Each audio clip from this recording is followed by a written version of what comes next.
there's less lag in between an idea and probably an implementation. You can kill an idea within a couple of days, or you grow it, right? You don't have these months of spending time. And let's see if it gets traction, the lack of support they actually have. I know it's spoken about a lot, but there's actually a lack of support that is so unbelievably low. And the type of support, albeit people are doing their best, but coaching's not going to work. It works for certain projects. You find yourself in a big arena with business gurus that need to go all weekend, all this. They're fine things, but they're not the catalyst for real growth. And what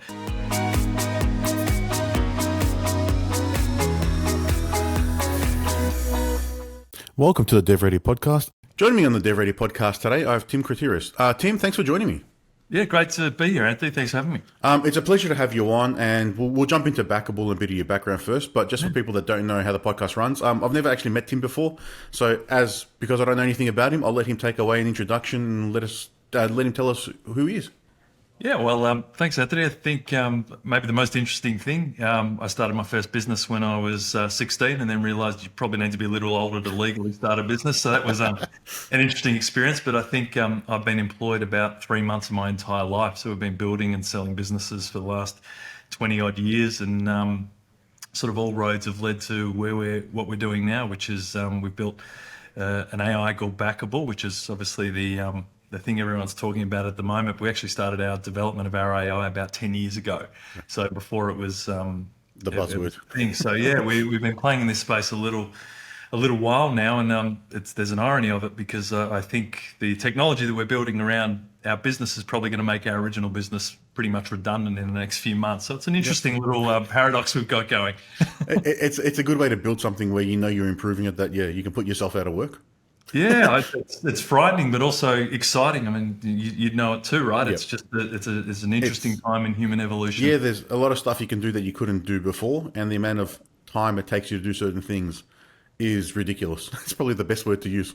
Yeah. I know some scares some people, but the depth of exploration you can have now into things and understanding, I mean, it's mind blowing and exciting, but equally a time of great human change. It is. So jumping back a bit into the past before this AI buzzword, what was that? What did you start at 16? Oh, funnily enough, I was at the time starting I was doing martial arts and all that, and I wanted to be a promoter. Okay. And it was I was too early to become a promoter. I actually found myself in a room one day with looking around and going, I think these guys are gangsters, and I think they want to do business. This is not me. But I was just always wanting to, rather than do traditional jobs and all that, I was working like any sort of 16-year-old kid would, trying to earn some money and just the smarter way. And I wanted to promote these martial arts events and do this and all that sort of stuff. So it was good at the time, but you'd know it from starting your own business, leaving uni, the lessons you get are life lessons, not business lessons. And they've carried through to, 25 years down the track now. It's really interesting. Okay. See how much you learned back then that still holds true. So what's sort of some of the stuff that you started before you got into the business that's behind Backable and the learnings? Well, we had the promotions going there. I owned a few gyms back in the day, so we were opening personal training studios before group training was a thing. We were sort of building these, funnily enough, in the martial arts theme, teaching people group training, doing kickboxing and stuff like that. And we got sort of 3 sites there and sold them. We were dabbling in sort of property development at some stage then. And then I went and tried to learn property and work for one of the big developers. That didn't last too long because I actually really enjoyed it, and I was worried I'd get stuck there for 20 years. So I went and quit as soon as I started enjoying it, because I knew that wasn't my path. Yep. We had an apparel brand there. Oh, cool. For a while. So we're doing high-end sports apparel at the time, which was really interesting learning in that industry. Then met my girlfriend, now wife, and we had marketing companies, we had social media agencies, and we're involved in a whole lot of other businesses, which is our core business. Sort of 10 years ago, we started with Philotimo, which is a Greek word for all the Greek listeners out there, which means honour people, do the right thing by people. And we were helping SME owners grow their businesses, and part of that was getting involved when we got to a certain point and partnering and helping scale businesses. So we've actually got quite a diverse portfolio of things we've been involved with, but this is my core love now. Yep. This business is very interesting. Yeah, so helping businesses. So people may think that more aligned like a business consultant, helping probably with growth and strategy and marketing. Well, my experience, Anthony, was, when I was building businesses on my own, they're all self-funded. And I just felt that it was weird. I had such a diverse friends building businesses, some that got traditional jobs. And I realized that like most small business owners they don't realize the lack of support they actually have. I know it's spoken about a lot, but there's actually a lack of support that is just so unbelievably low, and the type of support, albeit people are doing their best, but coaching's not going to work. It works for certain projects, it works for things, or if you find yourself in a big arena with business gurus that need to go all weekend, all this, they're fine things, but they're not the catalyst for real growth and what the real people building companies, what they're doing behind the scenes, right? And so it was part of this obsession was, well, how do we actually, we felt there wasn't the right support out there. And we were lucky enough to have some very close friends that helped us with advice and things we did that were experienced in business. And our businesses took off knowing this. And most people wouldn't be exposed to this. So we were going, well,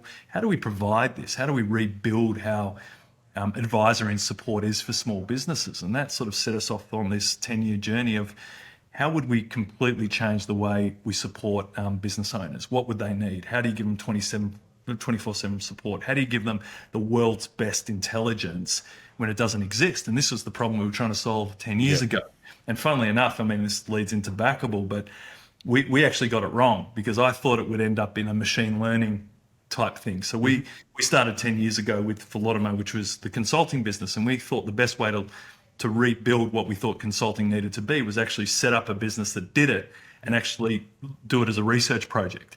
Map everything, look at everything, record everything, every conversation, every piece of data. Why did some people work? Why did it? What are the variables between, all this sort of stuff? And we thought machine learning and we put algorithms would eventually create an intelligence. And we were wrong because then the LLMs and the AI was released to the public and everything we'd been doing up to that point just went to another level because the intelligence was structured. We had really interesting data sets. We had really interesting experience. And then Backable was born, which is our product. Yeah. Going back at that point in 2015, that was the path for AI. So that's what I call like traditional AI. So people that are listening, they think AI like 2023 ChatGPT came out and it's AI, but AI has been around. The term's been like around for 50 years. Yeah. The late 1970s, and it is neural networks like what you hear with the Terminator, and then machine learning is what really like the large language models run under the hood. So what you would have been trying to do was push data through into models, get it to then say, if I get this data, this is an expected output or a potential direction or a task to move forward with, I'm guessing. 100%, and using mathematics to do some more predictive behavior analysis on this, right? And it all sounds real fancy at the time, but really it was like, why do some business owners do well and others don't, where seemingly they have the same opportunity and same advice, but they've got such varying different results. And we saw that even here in our traditional consultants. Like some people are buying their dream cars and other people are struggling to still pay their BAS type stuff. So for us, like what is the variation? What are the factors we don't look? How do we map every one of them so we can see trends? And we got really obsessed with that, maybe overly obsessed to be honest at the time, but it's just because it didn't make sense to me. It's like, why have we got such high failure rates for business owners? Why do some scale at 5% and others are doing 100% a year? There's so many interesting things. And exactly what you said, there's mathematically behind it. There are indicators, but what are the variables? And that was sort of this whole obsession. Were you in tech before when you thought about putting it together that way? Or is it just you did some research and understood like this is the direction? No, I got obsessed with the problem, to be honest. I'm like, why doesn't this exist? I'm like, I'm sitting there and go, why do business owners not have the same opportunities that the big companies have? Why are there these consulting companies around the world that work with big business when you get to privately owned small businesses? It doesn't exist. There's no global brand for it. Why isn't the same support delivered? And you realize when you look into it that it's hard. They're just different businesses. It's highly segmented. There's lots of different variables. So how do we sort of rebuild what we think advisory is needed for the client? And that was our obsession. Then you naturally learn. So I started, some coding courses online in my spare time over summer. When we have a summer break, I'd be sitting there just learning. And I'm not ignorant. I understand it, but my coders here surpass me 100-fold, right? So you've got some cleverest guys in the world and they're looking at these things like I'm sitting there and I'm amazed. I feel like I'm watching magicians do it. But the obsession was fixing the problem. And I'm sure you've had that experience with your clients too, is I think you've got to fall in love with the problem you're trying to solve and the rest of learning becomes enjoyable. And that's sort of, I think, my pathway is like, I love looking at code now, which I would have, if you asked me that 10 years ago, I'd be like, what is wrong with you? Like, what went wrong? But I love it because it tells this beautiful story and the logic of how it's thinking and then why it. And to me, I just actually find that quite relaxing now, which is just weird saying it out loud. But yeah, no, as non-tech founder as you could imagine, but I'm certainly not ignorant as I was. Yeah, but you've picked up some skills. You've got some understanding. You could probably you can value what's being written now. Where before, if you hadn't taken some of those courses and got involved with it, you wouldn't have any clue what it means. 100%. It's just another language, and it's going over your head. Yeah, and I know there are tools out now where everyone's getting excited because they can all code. This vibe coding, but there's different levels of it. There's a superficial level of doing it, but actually, when you dig down into intelligence, like we see all this AI stuff, but they're actually just wrappers around some of the LLMs. I don't think that there's a big longevity around those. I think you actually have to really put some thinking behind what's under the hood. And to me, that's where the obsession comes, because there's so many wonderful things you can play with on your own. I mean, there's no barrier now. If you want to learn, it'll teach you, right? You can sit there and actually self-educate. So to me, that's why it's such an exciting time for us all. It's definitely exciting, and no one knows really where it's going to go or how it's going to enable everyone to do things. But like on their vibe coding, everyone can write code just by telling it what to do, but it doesn't mean it's going to do the right thing. My way of saying it is it just helps you do the wrong thing faster, especially if you don't know how to plan and get the right outcome. Yeah. And the code that comes back, you may have amazing code in one part and then really shit code in another bit, and you're going to get more of that than you are going to get good code, but it'll work for like the happy path, as we say. 100%, and you'd know better than anyone. It's when you start getting the depth of a platform or something, and there's complexity there, you actually do need to understand why it's thinking like that. And we were laughing at the other day. It's like managing or working with part of your team or employees. You actually have to understand its thinking and its methodology and why and its reasoning, because it's got its own personality now. And that's been a really interesting path, especially in the last 6 months, where I think it's taken a giant leap. But it's the nuance now is becoming obvious. Yeah, and then that power comes to everyone. It's not like what you were trying to do 10 years ago, starting with your own models and bringing your own algorithms and logic to bring it all together. It's everyone has that power. So what was that pivot like for you when that, probably, I think it was November 30th, 2022, ChatGPT was launched. You probably played with it for a few months into 2023. And then was there a moment saying, shit, we've got to just like scrap that and then build with this? Or yeah, what did 100%. that look like? I mean, we run a pretty good business, don't get me wrong. Like the actual, the research business, Philotimo, this consulting business, is a good standalone business. It runs itself. That was the purpose of it, to make it something that could support our tech. But, in that sort of that November period and starting to play with some of the models and asking questions, it was so obvious quickly that it was almost I remember sitting there and just sort of sitting and trying to comprehend. It was early on, but you could just see that everything we were doing would be irrelevant in the way we were doing it. Not the intelligence and the support and the problem, but Like the implementation. we have to start thinking differently, and we had to do that. And I think we were lucky because we were looking for a solution for 10 years and building. It was just whether that we thought initially, has that made all our work redundant? And the answer was no. Actually, it's an accelerator and an enhancer for it. Yep. And this is an exciting moment for us. We actually now have to fully commit to our purpose and our value of what we've been trying to solve.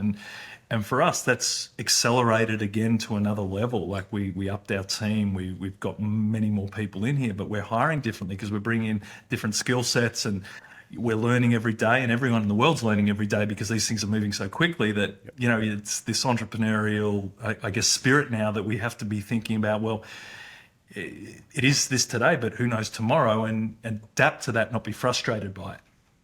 Yeah, and those are probably the roles you're doing differently. No need as many like data scientists, unless you're still pursuing, which probably would have been your biggest talent pool in that area with the previous model.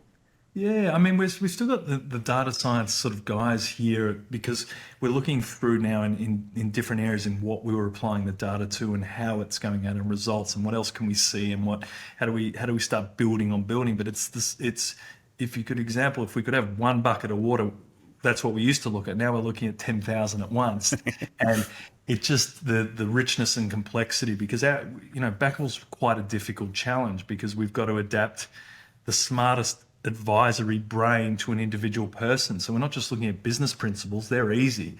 It is, what is the variables around available cash flow, their personality type, their team size, their location, the weather. There's like, it looks through so many things we would have never looked at. You know, we had this beautiful sort of moment when you talk about the wow moments, and we were analyzing some data on our own business, and it picked this one survey we did early on our onboarding with a client, and it worked out this combination of answers had a lifetime value of that client of 1.5 years longer. And then it rebuilt how our pricing should be to get people there so they would be retained. It wasn't even what we were looking for, but there's no chance we would have ever looked at that. Like, we've got really clever consultants and advisors here. There's no chance that they're looking at that ever.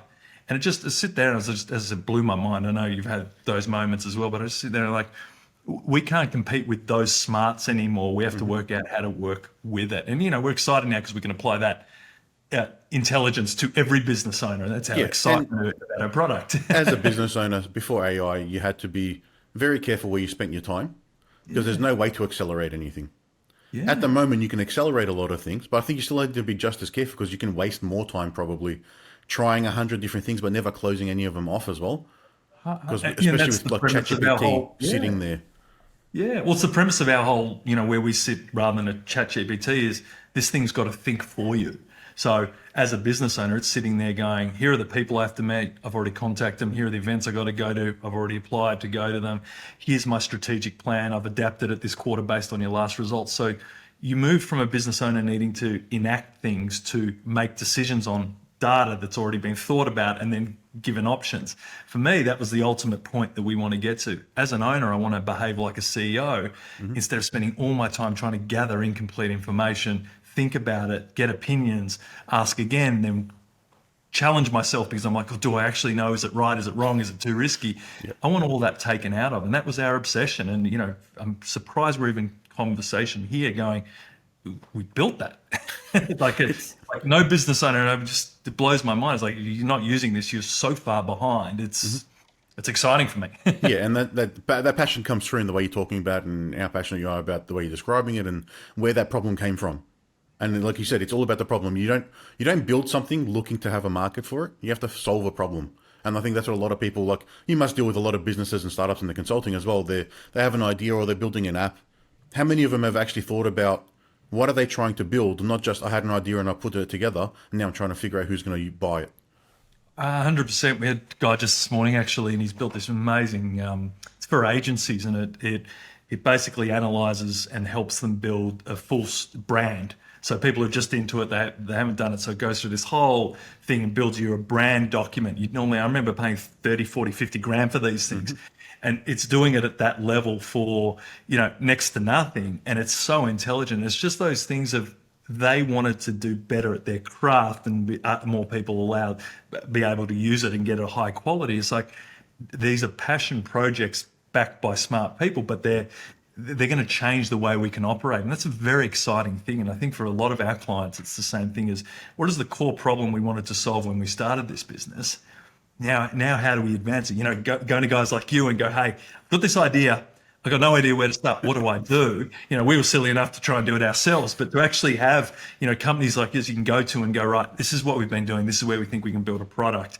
We're getting some really great stuff coming in from people knowing what we've been doing, going, hey, I want to do this. It's just an exciting time to be entrepreneurial because you've got an opportunity to really accelerate your core reason for doing a business. Yeah, it's definitely is exciting because there's changes that are happening every week, every day, especially in the AI space. Like there's new models released every week. There's the newest, best model that does something different that's 3% better than the one last year. And then there's all these other things that are coming out. But having those like vibe coding tools does help people move a lot faster as well because you can do a lot more prototyping quite quickly. So you can at least get something out, show it to people rather than this is an idea and just talking about it. Most people are visual, so as soon as they can see something, it's a little bit easier to talk about and then understand what you're actually talking about. Not just, this is my idea, talk it out loud, share the napkin that you drew the little sketch on. And like it doesn't get all the ideas across. So I think that's the exciting time is the ideation can happen a lot faster. But then again, like the general business stuff doesn't change. No, you're 100%. The principles are there, right? Yep. So you got an experience that we had when we were sort of a year ago when we were really accelerating what we were doing with Backable. We just had a new little baby, my wife and I, which co-founded the company. I was sitting in at night vibe coding stuff just to give ideas of what I wanted to build because I had no idea how to translate what we'd done, what I wanted. But I could have never done that. You know, you got a young baby, you've got this, you're still working the core business, there's all this stuff. But you can actually bring the next day a prototype, go to smart people and go, this is what I'm trying to do. What do I need to do? Or, work it out. And I just think of that and go, well, there's no chance in any other stage in history you'd be able to go at such speed. Like I was essentially building the prototype of what I wanted. Then I need smart people to fix it because it's never going to work. But it's to be able to translate that as the owner, as the entrepreneur, as the person trying to do that without, I love there's no filter anymore, but between here's what I want, here's what's coming out, and then taking that to how do we make this a thing? Which I'm sure you're inundated with that sort of we are. problem. Have you seen that's probably been one of the biggest changes in the way you're operating the business now? It's that there's less lag in between an idea and probably an implementation. Yeah. I mean, you'd see it too. You can kill an idea within a couple of days, or you grow it, right? You don't have these months of spending time and discussions like, let's see if it gets traction, pivot or kill it. We're trying to work on that sort of feature cycle of in 2 days, if we don't have the traction in the feature, kill it. And it's a little bit ridiculous, but also it's probably not, as in when as you're going, because this is the speed in which the world's going to move, and it's intimidating at times because it's quick. It is. And now that you've got the product out, you've launched it in the market, how are you taking in sort of that like feedback loop from your users and your clients? Actually, in a number of ways. Directly from the bot that's built in there. So actually conversations we ask it to have, because we look at it as you're a member of Backable, even though you're given one of these extraordinary intelligences as your business partner. So it'll talk and we'll gather feedback, but also we're very meticulous in data points and behavior analysis behind the scenes. So we're running some really deep insight where we're looking at trends, why, behavioral patterns, so we can make it better from a use case. Because we also have the other problem, which is we had in here is we don't want people to use it too much. And I realize, every investor out there is thinking, you idiot, you want them to use it, be addicted to it. No. Business owners are busy. If they're sitting on talking to it too much, they're not doing the doing. And we've got to make sure there's what is the happy balance for high performance of someone using it out versus trying to get people addicted and gamified where they won't go off it. That defeats the purpose of our core purpose, is help business owners grow their business, not become addicted to an app. Yeah, you're meant to provide value. If they can come back to it every day, that's them using it a lot, not using it once and never looking at it again, or staying on it all day and then not doing what they're supposed to do. Exactly. And I suppose these are the things we've all got to balance now. What are we actually really trying to do? Are we trying to build something for money, or are we trying to solve a problem? And for us, we still feel like we're deeply trying to solve a problem, give business owners their shot at their dream. Yep. And that's our core message, because we think we can affect that. And so it's an exciting time. It is, and that's a noble cause to help people achieve their dreams, just by giving them that little support that either they don't know they need or they don't have the time for, because they're working in the business too much rather than on the business. Well, we're in the same game, right? It's the money's great to make money and do all that, and we have to because it's practical. But changing people, giving them a shot, giving them a different trajectory in life because they've unlocked something or you've supported them in that. Like just the clients over the last 10 years, people they're living different lives for them and their family, and they couldn't comprehend that they could be like that because they were the stressed business owner, had no one to talk to. They had all this, and now they're sitting there going, I literally can speak to the smartest thing on the entire planet that knows me inside out, knows my dreams, my vision, and aligns everything to it. It's a great new world for a business owner. There's no longer the 3 a.m. there by yourself looking up at the ceiling, because I can just ask and it'll be solved in the morning, or I'll have you'll have a plan or a discussion. Yeah, that excites me because I went through that stress. I used to have hair one day. This is when you open too many businesses and you're not so smart at times, you lose your hair, right? You look good. Going too, don't worry. No, you worked it out. But me, I'm not so lucky. It's having support. Because like you said at the start, most people feel like they're alone. They're not there. I think a lot of that comes down to as well, you have to put on a bit of a persona when you're talking to people. It's everyone's, your business is good, but you're not going to go over into details with random people. You're not going to tell them what's actually happening. That doesn't happen anywhere. No, I cry myself to sleep every night. And, what would we tell people? You would have had times, Anthony, where you sit there and go, why have I done this? What am I doing? What do I do next? Like problems, like every day we've got to solve a problem we've never solved before. it's stressful. There's high failure rates, that you're alone. Our tagline is never alone, always ahead, for that reason, because the core issue we think we can solve is at least help people not be lonely. And it's never easy for a business. And not one business owner I've ever known that's going, I was on the brink of disaster at stages, if not. But that's the game we are, right? Because we're pushing the boundary of what we think we can do or the life we want to live. And it's just having the support at that moment where you're most vulnerable, just to know there's someone there, just someone who knows you, someone who understands you, someone who gets you, not just from the business, but actually what you want in life. And that's the key thing I think that I'm most excited about, because this is not about building businesses. It's about building the business you want for the life you want. And if we can have those two things combined, which is what we've been able to achieve, it's a different world for you. At least when you're going through it, you know the reason. And to me, that's the exciting thing, right? People just do what you want, do your dream, live it, build it. Here's some support. So just before we wrap up, what are some sort of like the key learnings that you've had over the journey then that would either help a business listening in or think, all right, that's something I could probably shift my mind on and do something a bit different? Yeah. Well, I'll be blunt. Fall in love with your business every day again, even when the shit hits the fan. You got to love the problem you want to solve, and you got to fall back in love with your customer. Because at times it's easy to go, I just hate my customer, I just hate this business, or I just hate what I've done, right? So it's this thing of being, if your business isn't going the way you want, it's not because you're doing things wrong, it's a moment in that business life cycle. You've got to hold your passion for what you're doing, you've got to hold that confidence in who you are. You're doing great, it's just part of the cycle. Now what do I need to make sure I don't make this mistake again or move? Because if you're not going through that cycle, you're probably redundant anyway. But most people we found over the years of working with them, testing with them, is they get to that point and they say, I feel like a failure. You're not. You are not the business. Your business is the business. You're working on the business as the leader. All you have to do is keep that distance. And people go, but I love my business. I go, you can still love it, but you can't let the bad stuff affect you to your core where you can't move. And I think if there was any advice, is fall in love with who you are in the business and try and be better every day. But just because your business may not be going the way you want, it's a moment in time, not who you are. And I think if you keep that confidence as a leader, it gives you the energy to want to find the solution to things when it gets tricky. And I think once you unlock those really tricky ones, because generally the biggest breakthrough comes at the worst time, because you have to. And that's when you get to the next level. It's your moment. It's your moment, and that's the choice, and that's where you get to decide. And I think, you just got to keep your head up. I know that's advice for some people would be listening going, oh, great, that's wonderful, really insightful. But it's, you got to love the fight. And you've got to love being in it, and you've got to love the business. And if you don't, it doesn't mean you hate it. You just got to remember why you did it again. So take a step back, breathe, get back in the ring. And there's plenty of ups and downs, and that's the difference in business. A lot of people who have never gone into business on their own, you've probably heard it before as well, they think it's easy.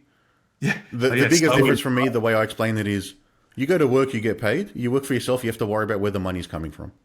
Bottom line, that's what it is. It's who's paying you, where you're getting your clients. So it's a very different kind of like pressure compared to working for someone else. But if you don't enjoy what you're doing, it's never going to work. And wearing sort of like the business as your personality is what ends up happening to a lot of businesses, because your work is what you do. There's a deep psychological, when you get into a deep psychological attachment that we have to work out at different stages of our business, because particularly people who've gone through such a rough or stressful time, if they actually take that away, they actually feel a bit lost. It's a weird psychological thing that happens. So we've always got to remember that you are not your business. You're a custodian of your business. A business is a legal piece of paper. And when you're not here anymore, no one's going to do that. But while you're in it, you get to lead it in the way in which you see the world and your life. So enjoy the privilege of being able to lead that business at that stage, because it is a privilege. Other people are trusting you in your business, your clients, your staff, all this. But you've got to remember that you're choosing this. It hasn't chosen you. So if you're going to do it with a smile on your face. If you're not, maybe this isn't for you. But most of the time it's a little bit of stress. So it is. The stress never goes away. It's there. No. You're doing it. You've got people who rely on you as well. If you're running a business, like you said, you're employing people, or there's trust from clients. Like you may deal with projects that are bigger than what people spend on a house at times. It's big investments, big risk, a lot of people that are relying on you. You're providing for all these families. Like, there's a lot there. So if you're not going to enjoy it, you don't want to put yourself through that.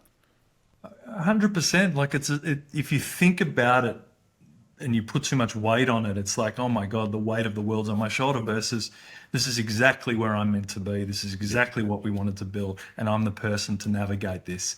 Now, if I can get a little bit of help on the way, wonderful, which is very healthy. But, That's ideal. But the reality of it is there's enough people out there for those who build to support you.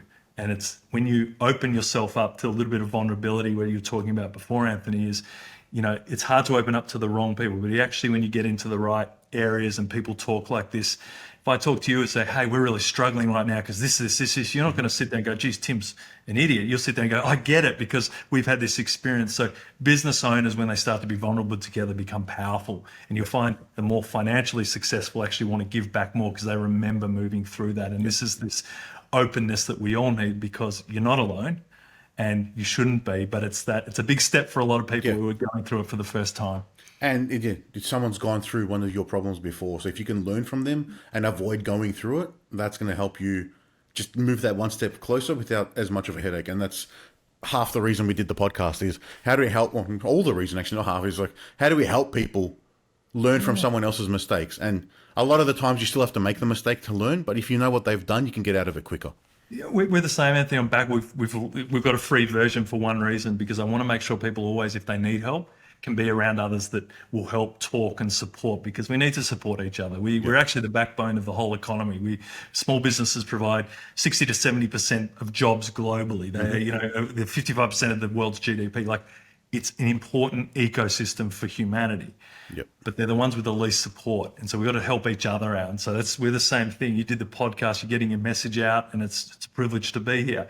For us, it's, hey, it's free. Get on the platform. If you use nothing else, at least be connected. So at that one time you need it, you can reach out, you can ask, you can connect with like-minded, you can, do the right things, because in the end of the day, we're people doing our best, and we want to be around more of those. Yep. And then that's an important message for everyone to get.